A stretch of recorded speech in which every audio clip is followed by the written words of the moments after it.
अम्मी, हम्म। आपकी नाज़नीन आंटी से बात हुई है? उन्होंने सानिया के पेरेंट्स से रिश्ते की बात की? मेरी आज सुबह ही नाज़रीन से बात हुई थी। लेकिन हैरत है, उसने सानिया के फादर को अभी तक हमारा मैसेज नहीं पहुंचाया। फिर क्यों उन्हें वापस आए 2 हफ्ते से ज़्यादा हो चुके हैं। फिर अभी तक बात क्यों नहीं की? हाँ, मुझे भी इसी बात की हैरत हो रही है।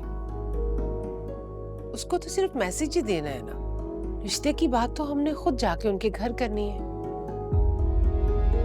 क्या नाज़नीन आंटी नहीं चाहती कि मेरा और सानिया का रिश्ता हो? नहीं नहीं बेटा, ऐसी कोई बात नहीं है। नाज़रीन तो खुद चाहती है कि तुम्हारी और सानिया की शादी हो जाए। वो तो तुम्हें बहुत पसंद करती है। तो फिर? तो तुम इतना क्यों सोच रहे हो बेटा? नहीं, मैं ऐसा नहीं सोच रहा।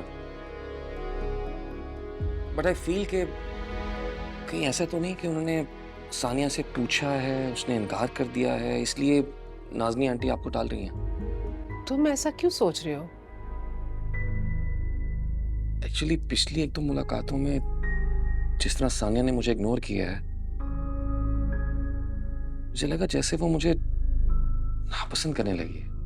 वो शायद इसलिए कि तुमने उसको इतनी बातें सुनाई हैं। वो हर्ट हुई है। अगर सानिया ने तुमसे शादी नहीं करनी होती तो नाज़रीन मुझे बता देती। इतनी बड़ी बात वो कैसे मुझसे छुपा सकती है? अच्छा, एक काम करते हैं, हम दोनों नाज़रीन के घर चलते, तुम्हारे सामने सारी बात क्लियर हो जाएगी। आप जानती हैं मेरी तसल्ली कैसे होगी। आई नो बेटा, मैं तो खुद चाहती हूँ बेटा, तुम्हारी और सानिया की शादी हो जाए। इतनी मुश्किल से तो मैंने तुम्हें राजी किया है शादी के लिए, और फिर ये डिले मुझे भी बहुत इरिटेट कर रहा है। मगर तुम्हें पता है, तुम्हारे बाबा कहते हैं हर बात में अल्लाह की कोई ना कोई मसलियत होती है। हमें भी इस बात को पॉजिटिव लेना चाहिए। बात तो ठीक है। चलें, मैं फंसी की तरफ जा रहा हूँ। ये फंसी आजकल कहाँ है? घर क्यों नहीं आ रहा? पता नहीं किन चक्कर में मुझसे भी कम मिलता। उसे कहना घर चक्कर लगाए। क्यों? उसकी खबर तो लूं मैं जरा। आ जाओ बेटा, ये कपड़े ले जाओ, इनको हैंग करना। अच्छा, मुझको रहता है जिंदगी से ये गिला